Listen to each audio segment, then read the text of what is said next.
the core 5 shifts of scaled agile organizations to how we decide and what your CEO should be about. Welcome to the top 5 data, AI, and analytics post of the week. This week is the 98th edition of the Data Driven Carcast, the weekend update where I review, highlight, and recap for you what is hot and what's not in the world of data. I've been doing these updates for 90 weeks in a row without interruption, without exception. So I want to thank all of you for the comments, the active engagement, the suggestions you sent me every week. Continue to do that. In fact, if you like these updates, remember to subscribe so you're the first one to get alerted when I upload a new video. Now, as always, you know that you can go to the link down here to my blog and get access to a slide deck that has all references and links of everything I'm going to talk about today.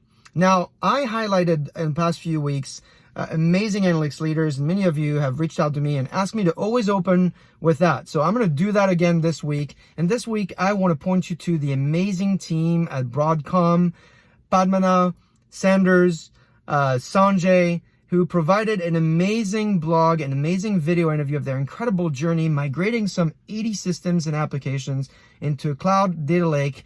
And they described how they were able to save cost, become more agile. Check out the video, check out the blog. You will love it. Also want to highlight Michael Cullen. He is the former and first ever Chief Data Officer of the United States Department of Defense. Now, the DoD is the world's largest organization, and Michael oversaw the data that they created, that they consumed, 3.2 million employees across 10,000 plus operational IT systems. Great interview with Charles Reed Anderson. He is the host of the Tech Burst podcast and currently a senior advisor at McKinsey. And so he interviewed Michael, and they share a lot about the role and how they structured the approach. Really a cool podcast. It's a little bit of a long podcast, so you want to set time aside for that. This resource, by the way, was shared to me by a great community member, Carrington. Thanks, Carrington, for sharing all that content. Now, speaking of great friends and community leaders, a friend of mine and colleague, actually, Kier, shared this week with the team a video that he had seen on Simon Sinek. So I don't know if you know Simon Sinek, but he is the author of Start With Why. He's a great author on how you can connect with your customers. And in this week's video, Simon makes a rather strong statement. He states that he basically does not like the term CEO because it's not descriptive enough, like CFO or CTO. You can see in the title, CTO is about technology, CFO is about finance. The CEO for him is not about executive. It should be about vision. So he's actually saying you should rename your CEO titles to CVO, Chief Vision Officer, because the number one job of a CEO is vision. So I'm not sure that I completely agree with Simon, but my opinion here doesn't matter. In fact, we have published a LinkedIn survey to ask you, what do you think the number one job is of the CEO? And I think we hit a chord here because the question is very popular. Over 10,000 of you have already viewed it. We've got several hundred votes already in the last 12, 14 hours that we've shared the survey. So I want to ask you to go in there and take a look at what people have answered. There's a lot of engagement, great comments from Sandra and David and Sankar.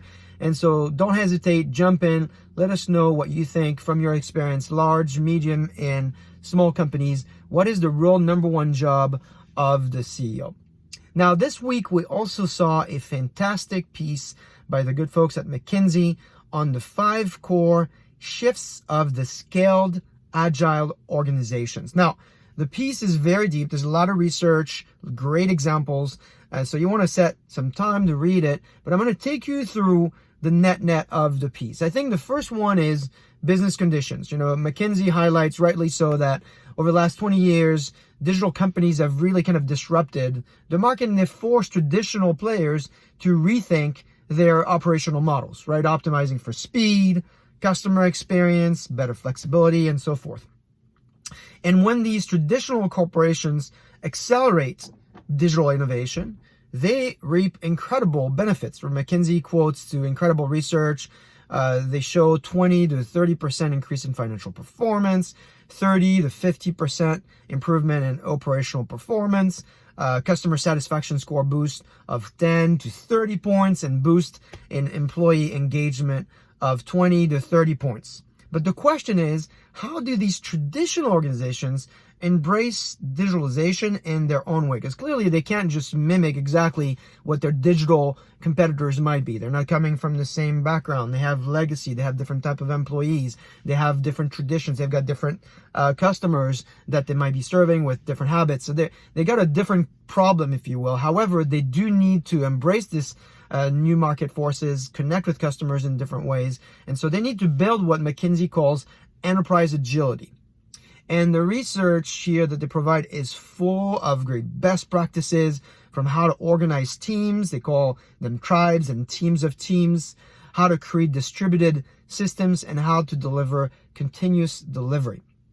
Now, the piece got me thinking about the considerations that you might be thinking of when you're looking to build this true agile enterprise architecture for the future of your company. And so I've come up with the 5S model. And so I want to test that with you to see what you think. So 5S's, I think, is the holistic way to think about how you're going to harness technology, process, and teams to compete in the future. And so the 5S's are this: speed, scale, security, simplicity, and, wait for it, smarts.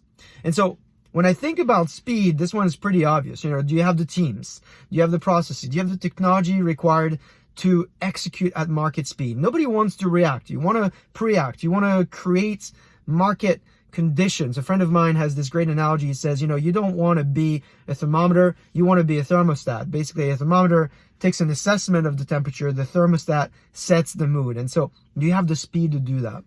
Scale, this one's also pretty obvious. 90% of the world's data that has been created just in the past 10 years.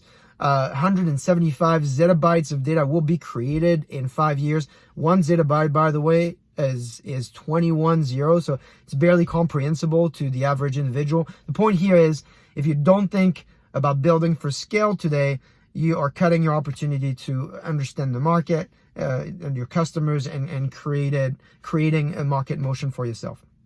So scale is the second one. Security, this one's obvious too, right? With the abundance of more data, security comes with a high premium. You've got more data, you have more power, and as we've learned it from Spider-Man, more power, more responsibility.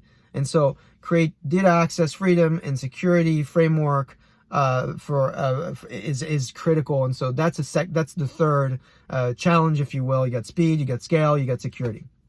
Finally, we got to think about simplicity. Everything I talked about here could be orchestrated, but if it's orchestrated in a complicated manner, then it really doesn't help you. And this community has reacted very well and has had a ton of interest in modern data architectures, the guidance that we've published in the past from McKinsey and Gartner and so forth. The question is that the hardest thing to do here is to simplify. You can scale, but if you can't simplify, you're not going to get traction. You're not going to get adoption. Deploying systems that can scale, that can be secure, it can be speedy, is critical. And then this final S, perhaps my favorite, perhaps the most important, is the smarts. We are in the age of artificial intelligence. We talked about it in the past, your ability to apply intelligence both for operational efficiency, run faster, better, cheaper, and AI for enabling your users to innovate faster in the work process that they're in. That's really a difference maker. So there you have it. Those are my 5 S's. I'm very curious to hear what you think. Speed, scale, security, simplicity, and the smarts. Let me know, am I forgetting anything? Do you think I'm wrong altogether? Let me know here in comments. I'm very curious to hear from you. That's it for this week. We got pretty heavy content here. I hope you're having a great end of the weekend and that you're getting ready for an amazing week. Again, thank you so much for the engagement, the comments, the direct messages. Stay data driven, and I will see you next week.